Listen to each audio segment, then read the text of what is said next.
Le retour du service militaire. Le 27 novembre 2025, le président de la République Emmanuel Macron a annoncé l'instauration d'un service national de 10 mois. On t'explique. Le JT, le JT, le JT. Pour commencer, on va revenir en arrière.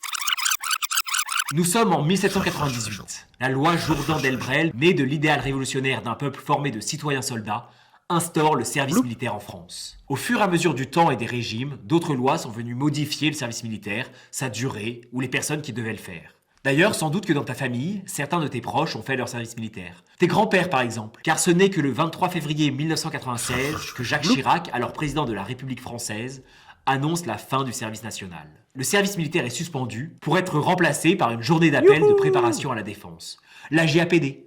L'armée française se professionnalise et devient ce qu'on appelle une armée de métier. Car oui, en gros, il existe deux grands types d'organisation de l'armée.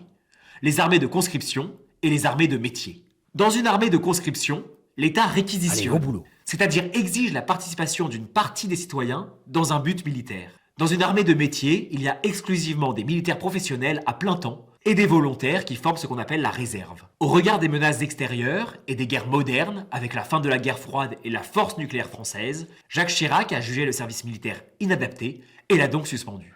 Près de 30 ans plus tard, alors que la France compte 200 000 militaires actifs et 41 000 réservistes, le président Emmanuel Macron souhaite le réinstaurer, car il juge que la situation a changé. Mais bon, concrètement, comment ça va marcher ? Tout d'abord, le service national sera exclusivement militaire. Il sera sur la base du volontariat, c'est-à-dire que ce service national ne sera pas obligatoire. Chaque jeune Français pourra choisir de le faire ou non. Il sera réservé prioritairement aux jeunes de 18-19 ans, même s'il sera possible de le faire jusqu'à 25 ans. Sa durée sera de 10 mois, avec un premier mois de formation des rudiments de l'armée, la discipline, le chant, etc. Puis 9 mois d'affectation directement dans une unité. Pendant ce service, les volontaires seront payés 800 € par mois et ils seront équipés, logés et nourris. La mise en place de ce service national sera progressive, c'est-à-dire étalée dans le temps. 3 000 jeunes seront sélectionnés pour l'été 2026. Puis les promotions atteindront 10 000 jeunes en 2030 et même 50 000 en 2035. Après cette annonce, la France rejoint d'autres pays européens ayant relancé leur service militaire, notamment à cause de la menace qui plane sur l'Europe depuis l'agression russe en Ukraine.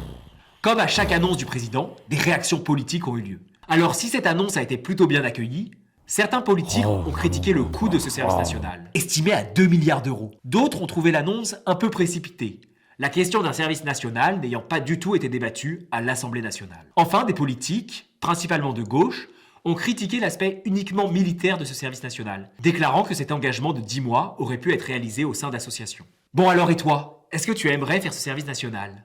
Sur ce, je vous laisse, et à la semaine prochaine. Allez, on s'abonne.